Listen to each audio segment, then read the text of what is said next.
네, 인사드리겠습니다. 중화육구역에서 그 행정업무 대행의 자문 역할을 수행하고 있고요. 정비사업 전문관리업체 대표 조우형입니다.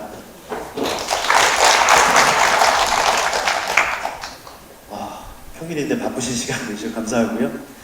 추석이 한 2주 남았죠? 이번 추석은 굉장히 좀 연휴가 길더라고요. 오랜만에 가족들하고 즐거운 좀 명절이 되었으면 좋겠습니다. 목소리 안 들리시나요? 뒤에? 그래요? 바짝 되겠습니다. 지난 8월 18일 날 저도 참석을 했었는데요. 주민설명회가 있었죠. 그때 이제 서울시 중랑구청 주관으로 이제 주민설명회 신속통합기획안이 나와서 이제 주민설명회를 했었고요. 지금은 이제 공공에서 그 그림을 가지고 개략적인 분담금을 산출하고 있습니다. 그래서 조만간 한 11월경 될 것 같아요. 11월경에 여기 계신 소유주민들께 우편으로 정비계획 입안 동의서 양식과 그 분담금 내역이 아마 안내될 예정입니다. 그래서 오늘은 동의서를 제출하기 전에 한 3가지 정도 좀 안내사항이 있어요. 그 부분에 대해서 좀 쉽게 좀 설명드리고자 이 설명회를 좀 개최하게 되었고요. 시작을 하도록 하겠습니다. 일단 가장 궁금하신 사항이 일단 분담금이시겠죠? 분담금이 얼마 나오는지, 그리고 도대체 분담금은 복잡하지만 어떻게 계산되는 거야? 이 부분이 가장 궁금해 하실 것 같아요. 그리고 일전에 8월 18일 날 주민설명회에서는 그 일정에 대해서는 구청에서, 시청에서 나와서 말씀드렸지만 그거는 신속통합기획에 대한 일정이었던 것 같아요. 우리가 전반적으로 앞으로 쭉 항해할 사업의 전반적인 일정에 대해서는 아직 설명이 안 됐던 것 같습니다. 그래서 우리 사업의 전반적인 일정은 어떻게 되는지, 그리고 지금 마지막 3번째인데요. 이 정비계획 입안 제한 동의서를 제출하기 전에 사업 방식을 결정해야 한다고 하는데 이게 무슨 의미인지, 오늘도 이제 설명회가 사업 방식 결정을 위한 주민 설명입니다. 그래서 도대체 무슨 사업 방식을 왜 결정하는 거야? 뭔데? 자, 이 3가지에 대해서 오늘 제가 좀 잘 설명드리겠고요. 이 중에 다 알고 갔으면 좋겠습니다. 오늘 설명회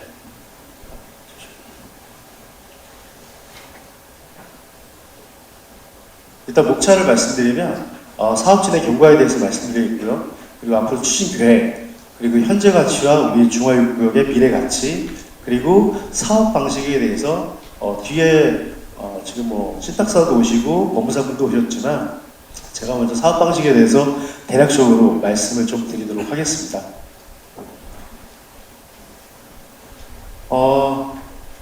우리 사업지 입지는 더 잘하실 거고요.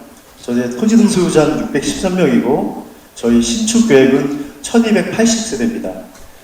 이 신축 세대 수는 아시다시피 인허가 과정이나 또 시공사를 선정하면서 협의 과정 중에서 증감될 수도 있습니다. 저희가 신속통합기획 후보지로 작년 8월 28일 날 후보지가 선정됐는데, 자료를 만들다 보니까 이 중화육구역의 8월 28일이 굉장히 의미 있는 날이더라고요. 작년에 선정도 저희가 8월 28일에 되고요. 그리고 신속통합기획안 그림, 설계죠. 밑그림이 확정된 날도 올해 8월 28일입니다.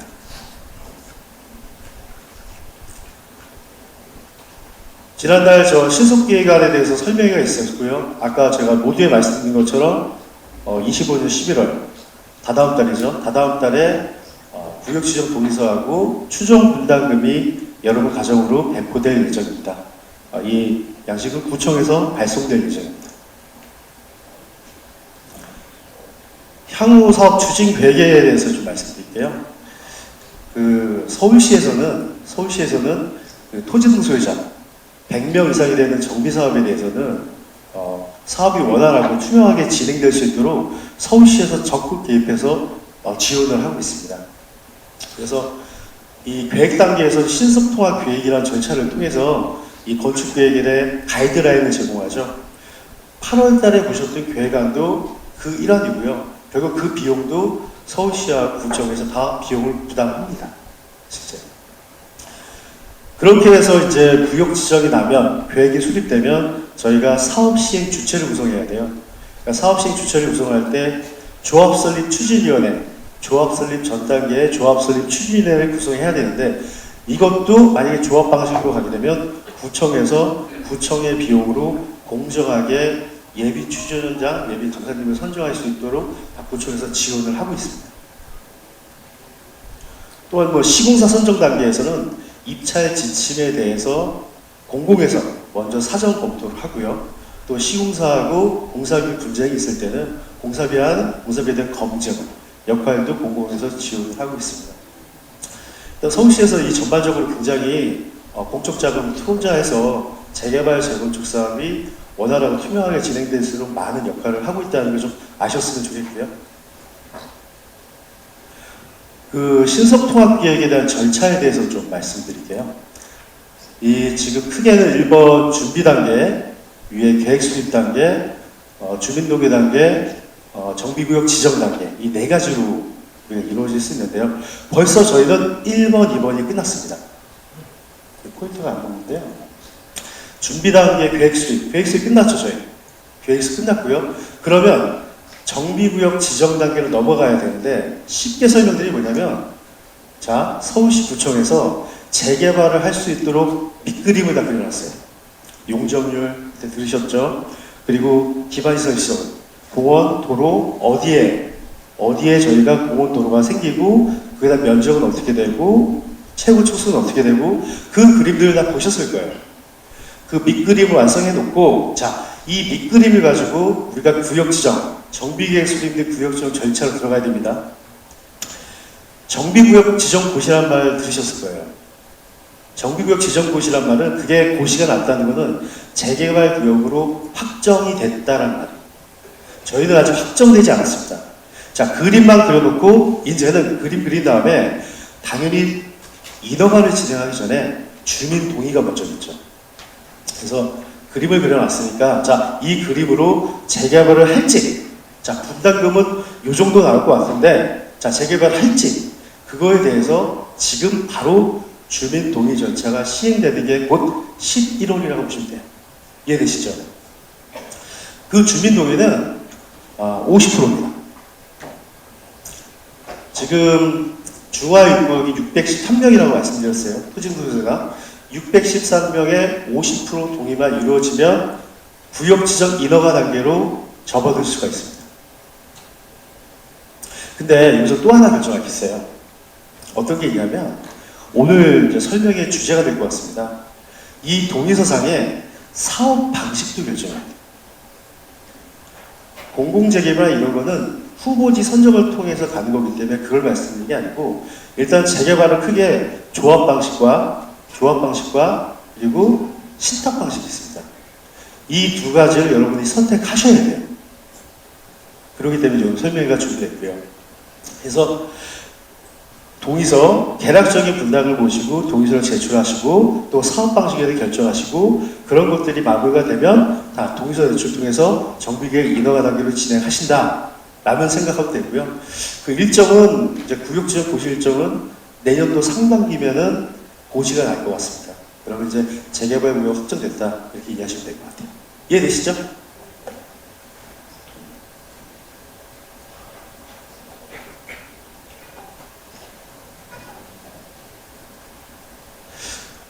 지난달이죠. 25년 7월달 지난달이죠. 정부 서울시에서 하나 더 발표한 게 있어요. 서울시에서 굉장히 재개발 재건축을 굉장히 빨리 진행될 수 있도록 자꾸 밀어주고 있습니다. 아까 동의율이 50%라고 그랬죠? 자, 50% 동의지만 그 50% 동의율조차 일단 40%만 먼저 내고, 나머지 10%는 우리가 인허가 진행하면서 심의하기 전에 10%만 채워오면 가능할 수 있도록 또 완화시켜줬어요. 그만큼 재개발을 빨리 저희가 진행할 수 있는 겁니다. 그러면 이제 향후 진행 절차에 대해서 간단하게 좀 말씀드리도록 할게요. 이제 앞으로 우리 사업이 이제 어떻게 진행되나? 내년 상반기에 구역 지정이 나면 계획 단계가 수립이 완료되고, 그럼 계획 단계가 완료된 하에서 이제 사업을 시행할 주체를 구성하셔야 됩니다. 결국 조합 설립 추진위원회 구성하고 조합을 설립하셔야 돼요. 그리고 조합만 설립했다고 되는 건 아닙니다. 지금 우리가 조합 방식으로 가게 되면은 결국 사업을 하면서 가장 필요한 거는 사업할 수 있는 어떤 자금인 것 같아요. 뭐 좀 이따 말씀드리겠지만 어쨌든 그 자금은 저희가 조합 설립 후에 여기 계신 분들이 투표를 통해서 좋은 시공사를 선택하시고 그럼 시공사의 초기 단계 자금으로 사업을 진행해야 됩니다. 그렇게 되는 게 사업 주체의 구성 완결편이라고 보시면 될 것 같아요. 그러면 추진위원회 승인, 조합 설립, 시공사 선정. 자, 이때까지 시공사 선정을 언제 할 수 있을까요? 내년 상반기에 구역 지정이 된다고 하면 내년에 시공사 선정 가능할까요? 아니에요? 네. 뭐 예상이지만 시공사 선정은 어쨌든 저희 다른 변수가 없다고 하면 27년 상반기 정도면 선정할 수 있을 것 같습니다. 왜 불이 꺼졌죠? 그 영상이 너무 안 나와가지고 화면 조정을 했습니다. 괜찮으시죠? 네. 27년 상반기에는 이제 시공사를 선정할 수 있을 것 같고요. 그러면 이제 이 조합 방식 위주로 말씀드린 겁니다. 그러면 이제 사업 시행가를 하기 위해서 통합심의 절차를 밟고요. 통합심의. 이게 참 예전에는 심의가 굉장히 많습니다. 뭐 교육환경영평가, 그리고 건축심의, 경관심의 여러 가지 절차가 많았는데 예전에는 어떤 상황이 있었냐면 이쪽 심의에서 이렇게 하랬다가 또 다른 심의에서 이렇게 하랬다가 서로 엇박자가 나요. 그러다 보니까 이렇게 했는데 또 바꿔야 되고 이런 모순점이 되게 많았어요. 그래서 서울시에서는 지금 통합심의라는 절차를 해서 한 번에 모든 심의를 한 방에 끝내주기 때문에 굉장히 사업 추진이 빠를 수 있습니다. 그렇게 해서 통합심의 절차를 진행하면 그 다음에 사업시행인가 절차를 진행하죠. 이제 인가가 나면, 사업시행가 나면 건축계획이 확정돼요. 건축계획이 확정됩니다. 그러면 이제 여기 계시는 소유주님께서 진짜 사업이 진행되는구나 피부로 실감을 느끼실 거예요. 왜? 축, 사업시행가, 득 이런 현수막이 붙고요. 그 다음에 갑자기 내 집에 감정평가사분이 내 집을 평가하기 시작합니다. 그리고 관리처분 들어보셨죠? 내가 24평, 34평 신청했는데 분담금이 어느 정도 되는지 결정하는 절차. 그런 관리처분 총회를 통해서 결정하게 되는데 그런 절차를 진행하게 됩니다. 그 절차가 총회에서 3분의 2 가결이 되면 그 다음에 이주를 시작하게 되죠. 그러면 27년 상반기에 지금부터라고 할게요. 지금부터 이주 시작할 때쯤 하기 전까지 얼마나 정도 시간이 소요될까요? 지금부터. 네? 10년? 10년은 아니고요. 8년. 네, 한 8년도 너무 길고요. 제가 저는 이제 작년까지 건설사에 좀 있었어요. 그래서 예전에 저희가 데이터를 한 쭉 수십 개 사업장을 통계를 한번 내봤는데 일단 재개발 기준으로 해서 처음부터 시작해서 준공까지 한 10년 걸리더라고요. 근데 어떤 데는 10몇 년 걸린 데도 있고요. 어떤 데 제일 빠른 데는 8년 정도 걸렸던 것 같아요. 근데 이제 우리 중화6구역 사업이 별다른 이슈가 없다고 하면 이주할 때까지 한 5년 반 정도 소요될 것 같습니다. 이주 이후에 뭐 착공 분양. 근데 저는 이거를 정말 부탁드리고 싶어요. 이제 이주가 시작되면 돌이킬 수 없습니다. 무조건 사업을 빨리 하셔야 돼요. 뭐 제가 전 직장에 있을 때 금호동에 뭐 사업이 있었어요. 예전에 2010년도 거긴 소송으로 인해서 굉장히 사업이 지연됐던 사업입니다. 그때는 법 체계가 굉장히 미비했어요. 그래서 소송이나 이렇게 비일비재했고 그로 인해서 사업이 거꾸로 돌아간 사례가 굉장히 많습니다. 그래서 그 사업장은 사실 이주가 뭐 4년이가 걸렸거든요.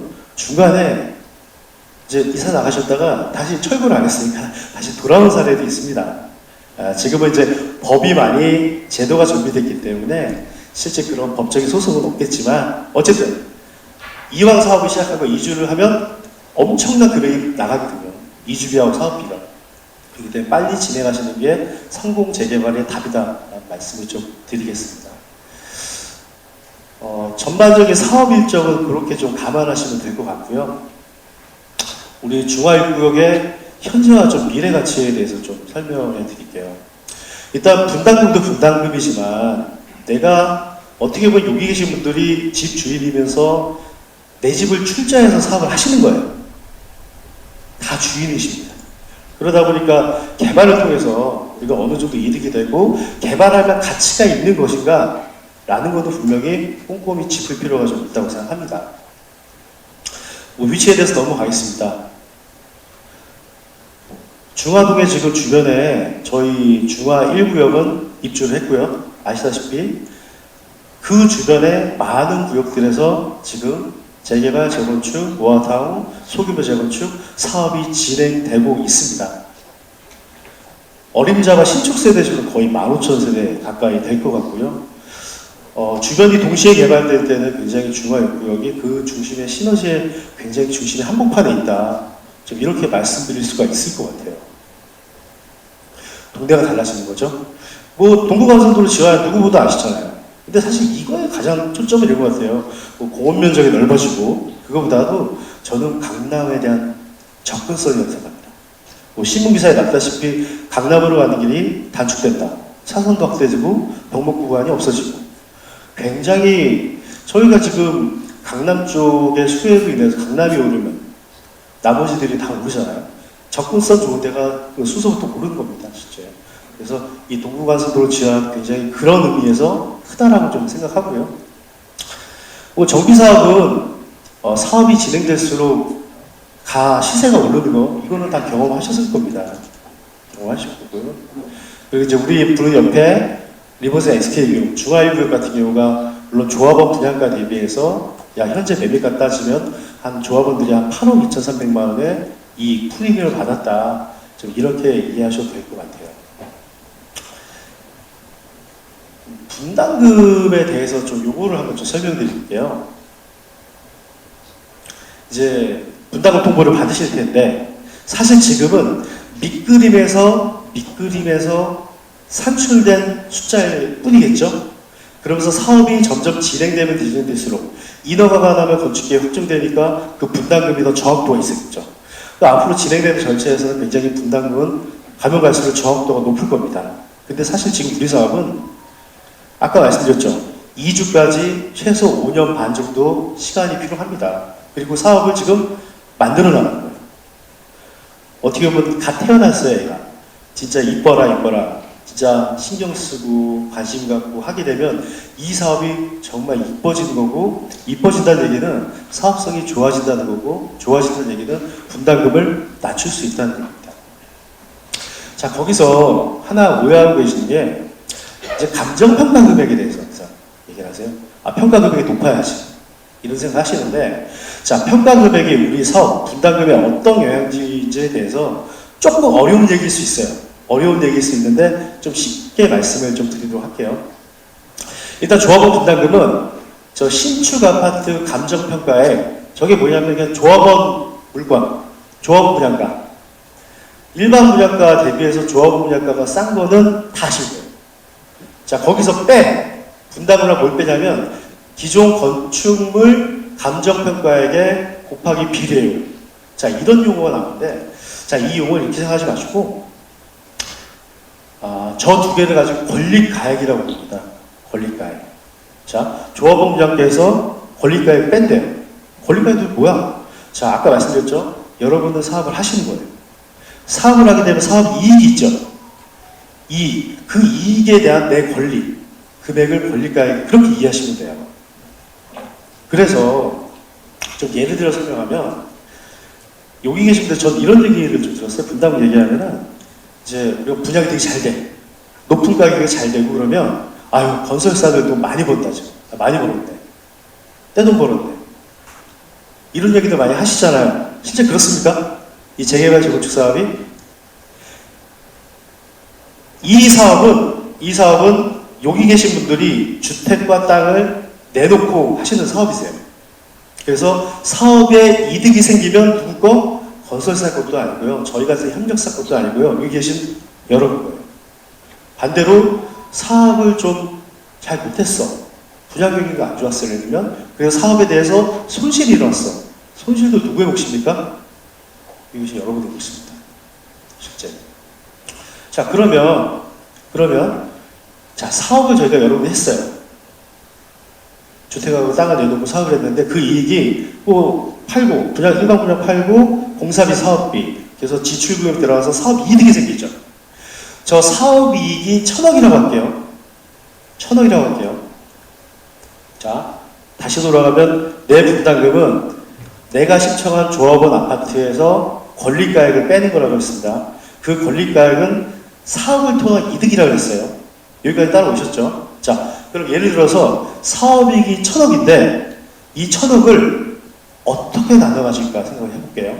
지금 여기 계신 세 분이 계신데 한 분은 100억을 가지고 계세요. 땅값이 100억이에요. 한 분은 400억이에요. 한 분은 500억입니다. 지금 500억 가지고 제일 크죠? 이렇게 해서 1,000억의 땅값을 출자하셨어요. 그리고 사업을 했더니 1,000억의 이익이 생겼어요. 자, 1,000억을 330억씩 나누시는 게 좋습니까? 500억 가지신 분이 더 가져야 되지 않겠어요? 그죠? 그러다 보니까 이득을 어떻게 나눠야 가잖아요. 1화는 n분의 1. 이게 공평한가요? 이건 공평하지 않죠. 결국 뭐냐면 감정평가 금액에 따라서 나눠가는 거예요. 그래서 1,000억의 이득이 생겼죠? 세 분 합산하니까 1,000억이잖아요. 결국 이득이 1,000억 생겼는데 땅값을 나눠보니 똑같이 100%인 거예요. 그러니까 100억씩 400억, 500억 똑같이 나눠가시는 거잖아요. 그럼 A분이 권리가가 100억이신 거고요. B분은 400억, C분은 500억. 이게 권리가입니다. 지금 제가 단위를 크게 말씀드렸지만 이거를 이제 여기 계시면 다 하면 이제 1억, 4억, 5억 되겠죠. 그렇게 되면 조합원 권리가 싸니까 거기서 빼면 분담금이 나오는 거예요. 근데 하나 더 나가볼게요. 땅값이 너무 이런 거 싼 것 같아요. 100억은 싼 것 같아요. 이분이 200억이 됐어요. 200억이. 그러면 저분은 옛날에 100억이었는데 400억 4배 차이가 났거든요. 이분이 200억이면 형평성 있게 상대평가니까 이분도 4배 차이 나야 되지 않겠습니까? 그죠? 그럼 이분도 400억이 800억이 되죠. 당신이 100억이면 나도 800억 정도 돼야 돼. 올랐으면. 그럼 이 500억까지 주면 아니 내가 4배 차이인데 그죠? 기본적으로 나도 1,000억은 돼야지. 2배 차이면 갑자기 100억, 400억, 500억 계신 분이 200억, 800억, 1,000억이 됐어요. 합치면 2,000억이 됐죠. 자, 제가 이 이익을 나눠갖는 기준이 종전평가액이라고 말씀드렸죠. 종전평가액을 나눠갖기 위해, 이 사업이익을 나눠갖기 위한 기준을 평가액이라고 했어요. 사업이익은 변하지 않았어요. 똑같이 1,000억이에요. 그러면 아까처럼 종전평가 올랐어요. 그럼 내 땅 200억을 2,000억을 출자했는데 이득이 1,000억분이 안 생겼어요. 50%잖아요. 그럼 200억에 50%하면 100억이죠. 똑같이 권리가는 100억이 됩니다. 결국 말씀드리고자 하는 뭐냐면 분담금을 줄이기 위해서 땅값은 이득을 나눠 갖는 기준이기 때문에 결국 사업이익을 높이는 게 분담금을 낮출 수 있는 길이라는 걸 말씀드리는 거예요. 좀 이해되시겠죠? 네. 그러면 이 사업이익을 어떻게 높이는 방안에 대해서 가장 중요한 것 같아요. 저기 조합원 분양, 일반 분양, 임대아파트 매각, 상가 분양 이 수입을 극대화시키면 이득이 높아지면 당연히 분담금 내려가겠죠. 다른 단체도 이런 것도 하는데 몇 군데 안 되는 것 같아요. 저는 기본적으로 저도 담당했던 사업장에서는 기본적으로 조합원들은 로얄층이죠. 로얄층이지만 저층을 솔직히 좋아하시는 분도 계세요. 왜? 높은 거 싫으니까. 그리고 저층이 싸니까 계시거든요. 그러면 저층에 대해서도 분명 우리가 관리 처분하기 전에 선호도전해서 저층에 가실 분들 손 드세요. 이런 조사를 통해서 그럼 그분도 좋으시고 그러면 어차피 그분이 로얄층 가져가실 거를 일반 부양하게 되잖아요. 그럼 또 비싸게 팔잖아요. 그럼 수익도 늘어나겠죠. 이런 조사를 통해서 사업이 높일 수도 있고 현금 청산분인데 결국 이거 뭐냐면 내가 사업을 같이 하다가 우리는 지역주택조합으로 사업을 하는 게 아니고 재개발 사업을 해요. 그래서 지역주택조합 사업을 예전에 들어보셨는지 모르겠지만 한번 조합원으로 가입하게 되면은 못 빠져나가요. 못 빠져나가요. 그래도 부채책이 없어요. 근데 재개발 재건축 사업은 도시 및 중고환경 정비법이 굉장히 촘촘하게 잘 돼 있어요. 그래서 많은 기회를 줍니다. 우리가 사업을 같이 시작하지만 내가 원해서 됐지 않은 사업 진행 이럴 수도 있잖아요, 사실요. 그러다 보니까 단계별로 사업 포기할 수 있는 아파트를 안 받고 현금 청산을 할 수 있는 기회를 여러 차례 제공을 합니다. 자, 근데 그분들이 현금 청산을 하게 되면 이제 현금 청산 금액을 돈으로 받겠죠. 돈으로 받고 그 돈을 한꺼번에 받고 또 한꺼번에 받게 되면은 초기 자금이 나가다 보니까 그 비용 많이 올라가겠죠. 그러므로 해서 사업이 지연된다 그러면 그 비용은 좀 더 가중되겠죠. 물론 조합원 아파트하고 일반 분양 아파트가 차이가 있기 때문에 그분들이 포기하신 아파트가 일반 분양 가서 수익금 차이는 있겠지만 여러 가지 사업이 지연되게 되면 그게 더 현금 청산으로 인해서 수익성이 악화될 수 있는 여건은 됩니다. 그래서 이 현금 청산도 제가 볼 때는 현금 청산보다는 아파트 받으면 우리나라에서 계속 집값이 여태까지 상승했었고 그렇기 때문에 굉장히 조합원들이 이득을 받던 게 여태까지 경험이었던 것 같아요. 그래서 그 부분이 있고요. 이제 일반 분양 같은 경우는 결국 상품인 것 같아요. 이제 분양가를 말씀드리기 전에 일단 요것도 말씀드리면 중화입구역이 총세대 수가 지금 1280세대예요. 약간 변화가 될 수도 있겠지만 지금 저희가 지금 일반 분양분이 여기 계신 전원 613명이 다 아파트를 받는다. 현금 청산하고 그렇게 가정했을 때 일반 분양분은 한 460세대, 470세대, 33.3% 정도가 우리 사업에서 일반 분양분이에요. 이 정도 비율이면은 서울시에서 추진하는 재개발 사업 일반 분양, 다른 단지보다 일반 분양이 많은 편입니다. 많은 편이기 때문에 중화구역이 사업성이 다른 지역보다 더 있다는 말씀 드리겠고요. 그리고 무엇보다 중요한 거는 똑같이 팔아도 비싸게 팔려면 상품이 좋아야 돼요. 당연히 지금 우리 옆에 단지도 평면 다 아시잖아요. 지금 34평도 3베이잖아요. 자, 3베이랑 4베이 차이는 어마어마하게 차이가 있다는 걸 알고 계십니다. 이게 3베이, 4베이 용어는 한마디로 4베이라고 하면 전면, 최강방에 햇빛이 들어오는 방향으로 이게 몇 개 면이 접해 있냐 이거예요. 그래서 4베이 같은 경우는 거실 당연히 접해 있죠. 안방 접해 있죠. 작은 방 2개가 접해 있어서 하나, 둘, 셋, 4개. 이게 접해 있다는 게 4베이 개념입니다. 근데 대부분 기존 아파트는 저렇게 3베이겠죠. 거실, 안방, 작은 방. 자, 앞에 접해 있는 데가 많다는 얘기는 우리가 요즘에 확장을 하죠. 확장 면적이 더 넓어질 수 있잖아요. 폭이 넓으면. 확장 면적이 넓어진다는 얘기는 우리가 쓸 수 있는 전용 면적이 더 넓어진다는 얘기지. 그리고 채광이나 환기 쪽이 더 유리하고. 자, 이런 아파트가 비싸겠습니까? 3베이 아파트가 비싸겠습니까? 그리고 아파트 동도 주민설명회 할 때 신통통합 기간이 굉장히 잘 나왔더라고요. 단지 배치가. 저렇게 저희가 다이나믹하게 층수가 이루어지면서 저런 아파트 단지랑 저런 외관을 가지고 있는 아파트 단지랑 그렇지 않은 단지랑은 굉장히 좀 차이가 있을 것 같습니다. 자, 우리가 시공사를 선정하고 사업 시행하는 과정 중에 굉장히 조용해질 거예요. 왜? 사업이 진행되는 건 인허가가 짧게 걸리는 게 아니니까. 근데 그때 정말 토지등수유자님이 관심을 많이 가지시고 설계가 어떻게 진행되는지 인허가도 중요하지만 내 상품이 만약에 내 집을 붙여본다고 생각하십시오. 스스로. 그러면 조합에 맡겨두고 가만히 계실 겁니까? 그리고 나중에 총회가 결정할 때 다 만들어 온 거 이제 이거 할 겁니까? 그거 아니거든요. 처음부터 조합 사무실 항상 열려 있으니까 방문하셔서 상품에 대해서 한번 같이 고민해보고 이런 것들이 굉장히 분담금을 낮출 수 있는 길입니다. 지출면에서 좀 말씀드릴게요. 이제 경쟁 입찰을 통한 시공사가 경쟁 유도 당연한 얘기죠. 당연한 얘기고 사실 이 부분도 굉장히 중요해요. 뭐냐면 주차 대수에 대해서 한번 고민해 보셨는지 모르겠어요. 요즘에 새로 짓는 아파트 한 주차 대수가 얼마나 될까요?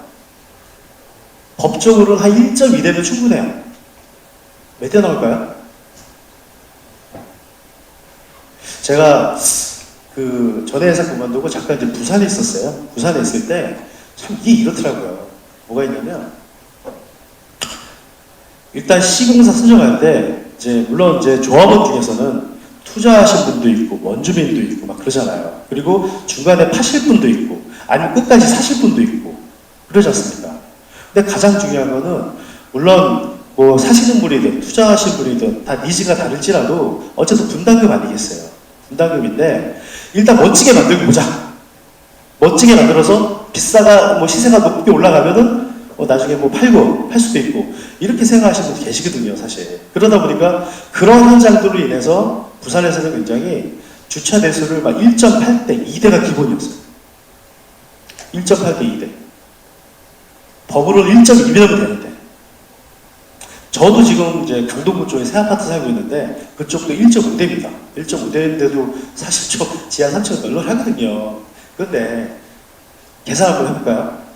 자, 1.5대랑 2대랑 0.5대 차이예요. 그러면 주차장 면적이 우리가 1280대 되면 50%잖아요. 50%. 그러면 600대 면적을 땅을 안 파도 되는 거예요. 600대. 600대 면적으로 하면 한 면적당 한 제가 알기로 한 12평에서 13평 돼요. 한 면적당. 그게 제곱미터니까 좀 다르겠구나. 어쨌든. 이게 2.5m, 5m 곱하면 12.3이니까 한 3평 되겠네요. 한 3평, 4평. 자, 4평인데, 자, 4평 곱하기 600 하면 2,400평이에요. 2,400평에다 동선도 있지 않습니까? 이거 하면 좋게 3,000평 넘겠죠. 우리 공사비가 700 되자, 700만원 평당 된다면, 평당 700 되면 210억, 210억을 사실 아낄 수가 있는 거예요. 그러다 보니까 우리가 시공사를 선정하고 시공사 계획할 때, 남들이 저렇게 주차장이 2대니까, 2대, 지하 4층 놀면 뭐합니까, 사실은. 뭐 이런 것도 굉장히 공사비도 낮추고, 공사비에 대한 총액을 줄일 수 있는 개선 방안입니다. 지금 중화역구역은 사업을 시작하는 단계예요. 다 하실 수 있어요. 다 하실 수 있어요. 그럼 사업비 중요하죠. 이 조합사업비가 뭐냐면 이제 시공사에 포함되지 않는 뭐 예를 들면 이주를 하셨어. 이주비 맞으시잖아요. 그 이주비를 은행을 통해서 받으시면 금융비용 매달 내셔야 돼요. 이자 뭐 이런 비용들 그리고 조합이 발주하는 용역사들 용역비들 설계 용역비 그리고 아까처럼 현금청산 비용들 여러 가지를 조합 사업비라고 해요. 그래서 저희가 전체 들어가는 돈이 1,000억이면 공사비가 한 7억이에요. 7억. 그리고 나머지 30%가 조합의 사업비. 그렇게 구성이 됩니다. 근데 조합 사업비 중에 가장 중요한 게 결국 금융비용이 제일 커요. 금융비용. 아까 말씀드렸죠? 이주를 시작하게 되면은 이주비가 어마어마하게 풀리고 또 청산하는 분들 계십니다. 그분들 현금 받은 목돈이 막 팍팍 풀립니다.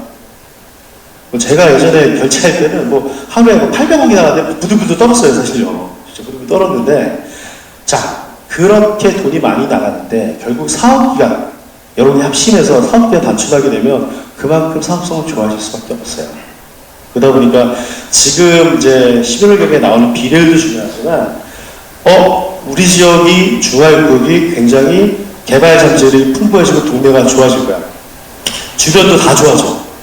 그럼 우리도 개발하는데 되게 좋아질 것 같으니 한번 해보자. 그리고 분담금 걱정보다 차라리 분담금을 줄일 수 있는 노력을 하시는 어떤 이런 고민들이 더 제가 볼 땐 좋아 보입니다. 지금도 사업성도 있지만 더 좋게 만들 수 있기 때문에 그런 부분을 꼭 염두에 주셨으면 좋겠고요. 자, 11월경에 받으시는 대략적인 분담금은 개별 분담금은 아니에요. 개별. 그러니까 내 집을 평가해서 내 집이 1억이니까 분담금이 얼마 나올 것 같아. 그런 분담금은 아닙니다. 전체 이 사업에 대한 분담금이에요. 이 사업의 수익이 얼마 되고 지출이 얼마 될 것 같으니까 비례율이 얼마 되고 땅값이 얼마 될 것 같으니까 그런 분담금입니다. 그래서 대략적으로 평균 분담금이 이렇게 될 것 같아. 이렇게 전체적인 부담금이고 실제 중요한 건 실제 궁금한 건 내 부담금이잖아요. 솔직히 내 부담금이잖아요. 이 재개발, 재건축은 사업 진행 과정 속에서 내 분담금을 확인하고 거기에 동의가 이루어진 후 다음 단계 넘어가요. 그래서 첫 번째, 아까 11월 달에 보는 분담금은 전체적인 분담금 말씀드렸고 11월 달에는 그 다음에 조합 설립비가 받을 때 저희가 이렇게 해서 구역 지정 고시가 나고 추진위 승인이 나서 조합으로 넘어가는 절차는 개별적으로 분담금을 통지하고 동의서를 받게 되어 있습니다. 그래서 이 밑에 보시면 이렇게 요만한 종이가 있어요. 종이가 있어가지고 34평 가실 때, 24평 가실 때 얼마의 분담금이 예상됩니다. 라고 통지서를 보냅니다. 그렇게 해서 조합수를 통해서 받고요. 자, 그렇게 해서 동의 이후에 그럼 사업이 진행됩니다. 진행되면 또 한 번 사업 시행이 났어요. 사업 시행이 나면 건축 계획에 대한 확정이 된 거잖아요. 그로 인해서 따져본 분담금은 더 정확도가 높겠죠. 그럼 그 이후에 분양 신청 절차를 거쳐요. 여기서 분양 신청이라고 하면 이제 사업 시행 이관료부터 90일 이내 분양 신청 통보를 해서 아파트 받으실래요? 아니면 현금 받으실래요? 결국 이 사업 하실래요? 포기하실래요? 이 절차를 할 때도 개별 분담금을 통제합니다. 그리고 분양 신청 이후에 또 관리 처분 때 총회 한 달 전에 똑같은 성적표를 표현할게요. 이 성적표를 보내드려서 그 분담금 내용 확인하시고 총회할 수 있도록 저희가 진행을 합니다. 그리고 나중에 관리처분 변경 중에도 똑같이 분담금을 통해서 여러분들이 확인하시고 사업을 진행할 수가 있으세요. 아까 말씀드렸죠? 그런데 그런 분담금이 우려스러워서 그 사업에 대한 약간 부정적인 시간 때문에 아니 개인적인 사유를 해서 이 사업을 포기하고 싶다. 그럼 언제 가능하냐? 요거 제가 보기엔 엑싯 가능이라고 써있는 게 조합설립 동의서를 일단 안 내면은 동의가 안 되면 조합원이 아니겠죠. 그렇죠? 조합원을 끝까지 참여 안 하시면은 이 사업을 참여 안 하시게 되는 거고요. 아까처럼 사업 시행 인가하고 종전 종후평가했고 토지 등 소유자 분양 신청 있죠. 저 단계에서 아파트 안 받거나 현금 청산할래. 그것도 그 시점이 또 이제 사업을 포기하는 시점이라고 보시면 될 것 같습니다. 또 하나 시점이 있어요. 언제냐? 우리가 이제 이주 철거 다 하고 조합원 동호수청하고 계약을 하죠. 계약서 쓰잖아요. 계약서. 마지막으로 계약서를 또 안 쓰고 또 청산할 수 있는 과정들이 있습니다. 그래서 이 도시및 주거환경부는 기존의 토지등 소유자에게 사업 참여 여부에 대해서는 굉장히 여러 번 묻고 진행을 한 절차라고 이해하시면 될 것 같아요.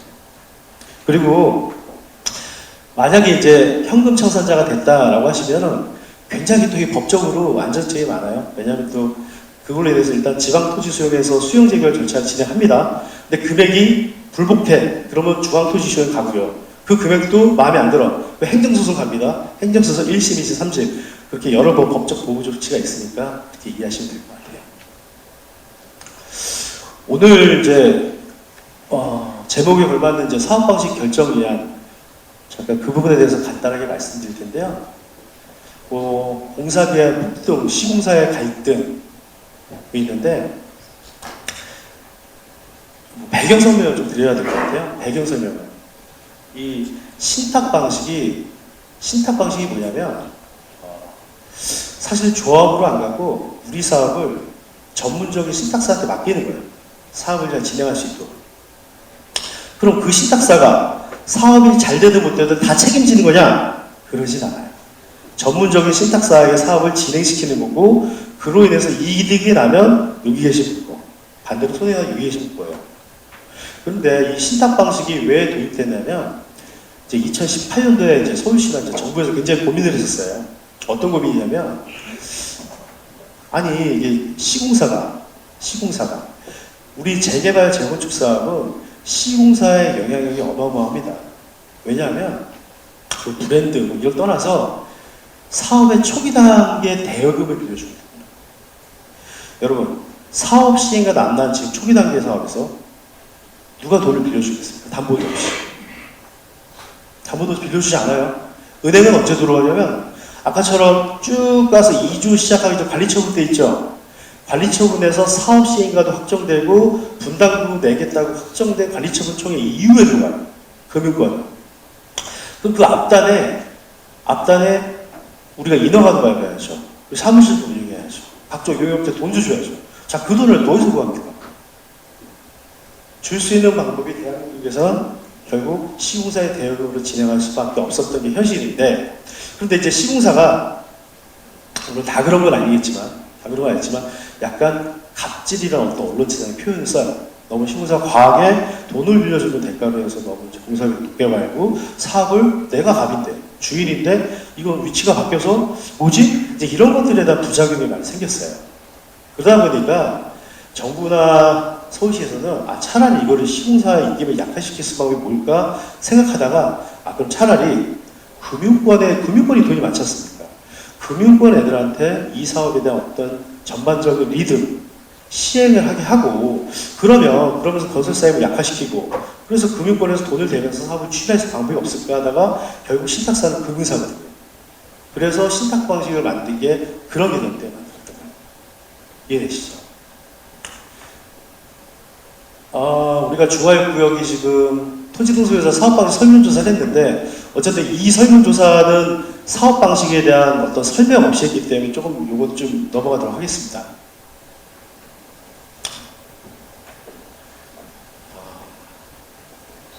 좀 비교 설명을 드리면, 조합의 시행자는 당연히 조합이에요. 그리고 신탁방식의 시행자는 신탁사입니다. 그리고 동의요건은 조합은 여기 계신 분들, 우리 전체 중화구역 주민들의 4분의 3, 조합 설립 동의를 위해서는 4분의 3, 토지 면적의 2분의 1 분들이 조합 설립에 동의하셔야지만 조합이 구성되세요. 그리고 사업 시행자, 신탁 방식도 똑같습니다. 신탁 방식도 계신 분들이 4분의 3, 2분의 1 면적의 동의가 있어야지 신탁사를 사업 시행자로 지정할 수 있습니다. 그리고 지정 절차는 똑같이 조합 설립인가 또 중랑구청에서 사업시행을 고시라는 절차로 시행자를 지정하게 되어 있고요. 자, 신탁사가 지정되면 신탁사가 임의대로 할 수는 없어요. 이게 법에 나와 있는데 건설사도 신탁사가 알아서 하는 거 아니냐, 그리고 모든 결정 다 알아서 하는 거 아니냐, 그건 아니고, 왜냐하면 여기 계신 주민들이 결국 돈으로 하는 사업이기 때문에 중요한 의사결정, 시공사를 보든 아니면 중요한 분담금에 대한 영향을 미친 것들은 다 이렇게 전체 주민총회, 소유주총회라고 전체회의라고 표현하는데 소유주총회에서 결정하게 돼 있습니다. 실제. 그리고 대표기구는 조합방식은 이사회 대의원회가 있고요. 또 지정개발자, 신탁방식은 정비사업위원회라는 방식이 있습니다. 기구가 있습니다. 이 장단점만 설명드리고 이제 저는 마무리 짓도록 할게요. 일단 조합방식의 장점, 신탁방식의 장점에 대해서 말씀드리면, 아무래도 조합방식은 이런 게 있는 것 같아요. 조합방식의 장점이라고 말씀하시는 분들은 이제 우리가 조합장이 되시고, 조합 임원도 뽑으시고, 감사도 뽑으시고, 그 다음에 대의원도 뽑죠. 대의원이 아마 전체 주민의 10분의 1 정도 될 겁니다. 아무래도 많은 분들이 대의원으로 참여를 하시고 그러다 보니까 우리 소유주들 의견이 많이 반영된다. 조합방식이. 라는 장점이 있다라고 얘기해요. 근데 신탁방식은 주민의 의견을 무시하냐? 그렇진 않아요. 신탁방식도 정비위원회라는 걸 구성하게 되어 있습니다. 정비위원회는 한 15명에서 25명 사이 이렇게 구성하게 되어 있습니다. 그래서 사실 대의원만 없다 보니 이제 그분을 통해서 충분하게 주민의 의견 이런 것들은 충분히 수렴 전달이 가능하다는 부분이 있고요. 이제 조합 방식은 장점으로는 신탁 수수료가 없죠. 신탁사를 수정하지 않았으니까 수수료가 당연히 있는 거죠. 수수료가 없는 거죠.